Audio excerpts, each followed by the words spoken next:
Hi friends, welcome to MAL news. ఈ వీడియోలో ఇప్పుడే మనకి లేటెస్ట్ అప్డేట్ వచ్చింది. సో తెలంగాణ ప్రజలకు 2 రోజుల పాటు భారీ వర్షాలు అయితే ఉన్నాయి. దానికి సంబంధించి ఇప్పుడే మనకి అప్డేట్ అయితే ఇచ్చారు. పూర్తి వివరాలు మీకు ఎక్స్ప్లెయిన్ చేస్తాను. టాపిక్లోకి వెళ్ళిపోదాం మనం. నేడు రేపు ఒక మోస్తారు వర్షాలు.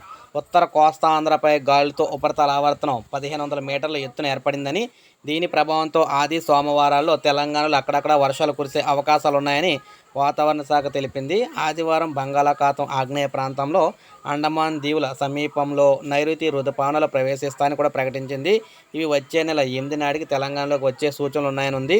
శనివారం ఉదయం 8 నుంచి రాత్రి 8 గంటల వరకు పలు చోట్ల అక్కడ వర్షాలు అయితే పడ్డాయన్నమాట తెలంగాణలోని. సో ఇంకో 2 రోజుల పాటు ఆదివారం, ఈరోజు, రేపు కూడా వర్షాలు అయితే ఉన్నాయి తెలంగాణలోని. సో మనకు ఇప్పుడే వెదర్ రిపోర్ట్ అయితే వచ్చింది. సో ఇది ఫ్రెండ్స్ ఈ వీడియో నచ్చితే లైక్ చేయండి. సబ్స్క్రైబ్ చేసుకోకపోతే మన ఛానల్ సబ్స్క్రైబ్ చేసుకొని ఫాలో అవుతుండండి.